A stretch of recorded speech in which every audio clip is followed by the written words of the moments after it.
walaalayaal awlaadeennii marka maxabbadii nebiga laga siibay jacaylkiisii la nacsiiyey mawliidkiisii loo barahalgeliyey laga dhigay wax khuraafaad iyo waxaan jirin qof caadi oo risaalo keenay oo iska tegay inuu ahaa loo dhigay maqaamkiisa hoos loogu dhigay waxay u fududaadeen inay ilxaad noqdaan inay ilaahayba dafiraan bay ku fududaadeen taasaa keentay walaalayaal adiibuu awlaadakum ثلاثة buu nebigu yidhi sala allahu alayh wasalam war saddex ku adbiya awlaadiina maxabbata rasuulillaahi sala allahu alayh wasalam ومحبة القرآن صلى الله قرآن محبة ديسة ومحبة آل بيت النبي صلى الله عليه وسلم والعرورتي نكو أبابية محبة الرسول جعيل النبي محمد كو أبابية قرآن كجعيل كيسة كو أبابية آل بيت كالرسول جعيل كودا كو أبابية اللي هو واجبه مالين تا قيامها النبي كما كانت اللوية وبلا دياغا ولا ليال النبي محمد في عالم الدنيا بالله مجنجلي اسكدب بني آدم كي ولا ليال جمادات كان مجنجلي وأتاك العود يبكي وتدلل بين يديك واستجارت يا حبيبي عندك الضبي يا نفور دلشد النبي جين حسينا وحي هو يؤتهي مالمها إلهي حس وكيل النبي محمد وذكرهم بأيام الله بإلهي مركي لها هذه النبي موسى maalmaha ilaahay xusa yidhi ee dhacdooyinka taariikhiga ku suntan maalmaha maalinta dhashay baa miilaadu sayidina muxamed sallallahu alayhi wasallam marka yawmul hijratihi waa maalin barakaysan yawmul mi'rajihi waa maalin barakaysan wa yawmu unzil alayhi waa maalin barakaysan oo maalinta uu soonka ku xusayay yawmu miilaadihina waa asalkii ay ka farcameen maalmaha kale oo dhan marka walaalayaal qiimahaasay inoo leedahay xabiibka u lahayd ilaahay u lahayd asxaabtii u lahayd ummadoo dhan u lahayd walaalayaal waxa mucjiso ugu filan xabiibkeena muxamed ah markaynu adilooyinka iyo dalaa'isha ilaahay soo raaciyay ka nimaadno ee shakhsiyadiisii wax yar ka soo qaadanno kaana basharun min albashar laakiin bal huwa yaaquutu bayna alxajar muxammadun basharun walaysa kalbashar وبشر سيدا بشر كان هاي قفك بشر كي وحليه هاي قال دلولوين إلى درات قيامة أنبيدي إلهي أردني إلا ذا الشيء سي حديث كي مكلجة ورمي إيه آدم لها أنا قمالين تيدي ما هي إبراهيم لها ما هي موسى لها ما ها متبو حبو يسوع اللين يا ولي سيدا ساي قد عدي قد إلهي ما أنت مرتي كريم نبي محمد سوى حوري صلى الله عليه وسلم أنا قال أنا لها وقف عربي سؤال نوي نغني أنا على ما أنت أنا لها يعني مركب ما أنت أفير ستو سيرة شمائشة مصطفى صلى الله عليه وسلم عدو النبي محمد كهد له إن تقال لقالوا استراتيجية تقال لدجستو خبرة دا كحيل دير استراتيجية تقال كي معلم بي أطبا فريسانا يا عدو الرماء عافمات كعلاش خصوصية كهد له علماء دا كنت تخصصتي عافمات كعلاش معلنهان بي أطبا فريسانا يا عدو عذر هذا إلكها كدعا دينتس ديريغا عنق دخاتيرتا ليرا اي برتان او كهدلنا معلم باي u daba fadhiisanayaan khubaradaas haduu arimaha ijtimaaciga ka hadla iyo sida dadka loola dhaqmana cilmiga psychology-gu bay isagu daba fadhiisanayaan innahu laysa basharan caadiyan qof bashar caadihi waxa soo dhan looma daba fadhiistade waxa kale oo jira walaalayaal xabiibkeena muxamed ah soo jeedkiisa iyo hurdadiisa socodkiisa iyo fadhigiisa aamuskiisa iyo hadalkiisa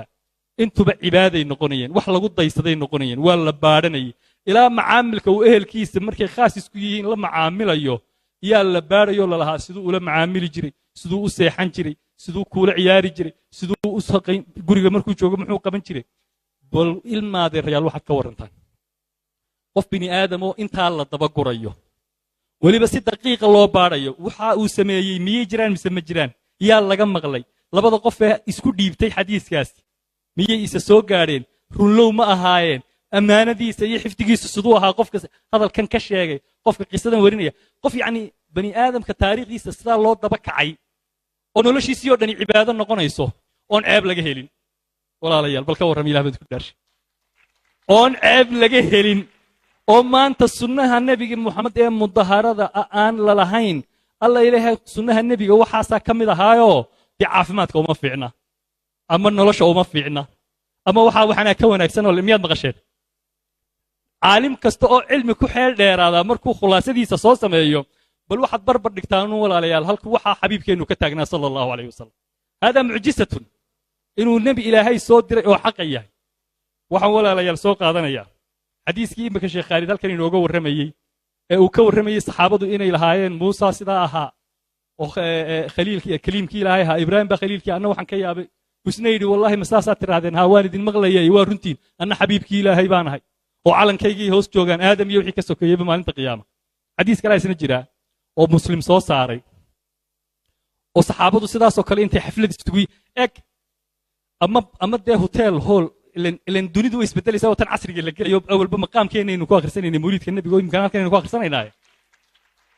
ama walaalayaal hoolkan mansuuran isugu nimaadnoon xabiibkiiyo ka waranno wixii ilaahay na siiyey ama aynu masaajidka xalqad samaysano aynu ka waranno xabiibka iyo wuxuu ilaahay na siiyey aduu isu imaatin aynu wax ka sheekayno iyo saxaabadii ka sugnaaday oo ay ka waramayaan inay leeyihiin ilaahay wuxuu nimcayna siiyey islaamnimadu ina siiyey wanaagu ina siiyey ma ajlazakum rasuulku weydiinayo intuu ku soo baxo way leeyihiin nadkurullaha wa nahmaduhu ala ma hadana Allahu bil islam wa ala ma manna Allahu alayna bik bal doo fiirsaday waa xadiis muslim baa soo saaray saxiix waay waxaanu maxaa idin fadhiisiyad u fadhideen waxaanu u fadhinay ilaahay baanu ku hadnaqaynay ilaahay baanu xusaynay oo waxaanu ku xusaynay islaamnimada uu na siiyey waxaanu ku xusayn ala ma manna Allahu alayna bik iyo sidoo ilaahay noogu kala galladaystay laqad manna Allahu ala almu'minina idh ba'atha fihim rasuulan soo ma markaasuu nabigu dhaarinayo leeyahay Allahumma ajlisukum illa dhalik ilaah baan idinku dhaarshay ma intaan baad u fadhideen meesha haa intaan baan u fadhinay ma ilaah baan idinku dhaarshay ma intaan baan u fadhideen haa ilaahay baan intaan baan u fadhinay uu marka dambe leeyahay yaani tuhmaan idin tuhmaysanaya idin maan dhaarin jibriil baa sidaa dhalahaa oo ilaahay baa malaa'igtii ugu faanayo bal mu'miniintii waxay ka waramayaan eeglaha sida iigu xusayaan iyo sida xabiibkayga ugu qorqaday marka in xuskiisa ilaahay malaa'igtiisa ugu faanaya de xadiisku inoo cadeynaya walaalayaal aqli saliimihi madiido cilmi joojiba hadalkii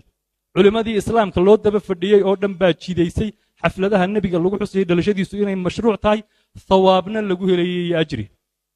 taa markaynu ka nimaadno waxa walaalayaal inagu soo batay wax la yiraahdo ilhaad oo dhalinyarteennii ka dhaxdhacaya oo inaad maanta ku tiraado afillaahi shakkun faatiris samaawaati wal ard aynu marayno maxaa walaalayaal keenaya waxa adiibu awlaadakum thalatha buu nabigu sallallahu alayhi wasallam war saddex ku adbiya awlaadiina maxabbata rasuulillaahi sallallahu alayhi wasallam wa maxabbata alqur'aan sallallahu quraanka maxabbadiisa wa maxabbatu aali bayti nabiy sallallahu alayhi wasallam war caruurtiina ku ababiya maxabbada rasuulka jacaylka nabi muhammad ku ababiya quraanka jacaylkiisa ku ababiya aali baytka rasuulka jacaylkooda ku ababiya